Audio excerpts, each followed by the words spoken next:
And early days, there was a lot of optimism that AI will totally replace the need for clinicians in many roles. AI is so much more accurate than radiologists, for example, in diagnosing specific tumors. But what we have found is we cannot really replace a radiologist. Why?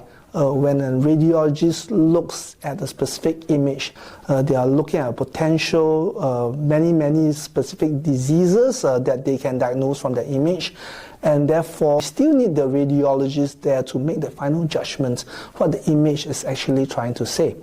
And more importantly, a radiologist is looking as a part of a team treating a patient. You know, there's an oncologist, there is a physiotherapist, and so forth. And AI will never replace either the specific clinical judgment of a professional or the teamwork that exists within a team of such professionals. We are finding now is that AI is not a replacement, but rather as a supplement to professionals in this field doing their work. The first thing that clinicians can prepare for a world of AI is to remember that AI will never replace their primary training. That's the foundation of clinicians' training that never goes away. But AI expands the range of possibilities for them to be effective.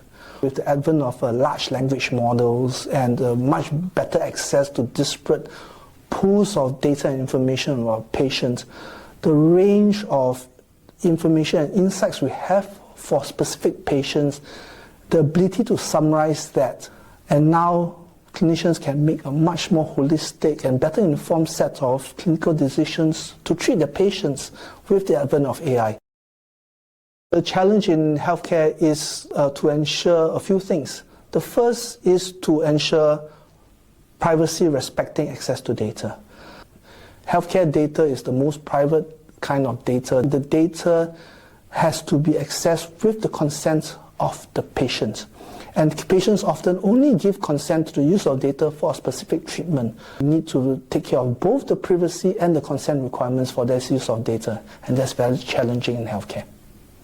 The second is to be able to access disparate and distributed data pools that are often in different formats. For example, health records, radiology images, and so forth. And finally, the third is to ensure governance is in place to ensure safe use of this access. Putting them together has been very challenging in many of our use cases, and I think it will remain a primary challenge for clients as they embark on the AI journey. NCS has had vast experience helping our clients in healthcare operations bring together disparate data pools to derive insights to support their work. We are able to help clients get on that journey to responsibly and at the same time effectively access healthcare data so that they can generate AI use cases to push the envelope in terms of clinical effectiveness.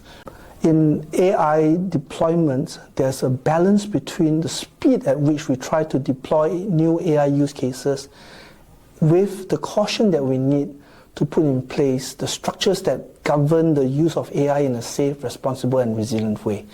Organizations that are able to find that balance are the ones that will make the most progress, but at the same time generate the most benefit for the patients.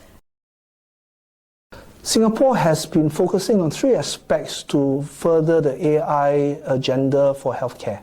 First, we in Singapore see the government expending significant financial resources to support this effort.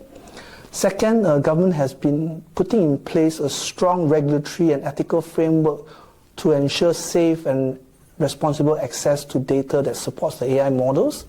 And finally, government has played the role of putting together players such as healthcare providers, research organizations, as well as government agencies to come together to push new AI use cases. With the combination of these three elements, we expect to see exciting progress in this field in Singapore. And NCS stands ready to support our clients in their journeys, and we look forward to bringing more clients on this.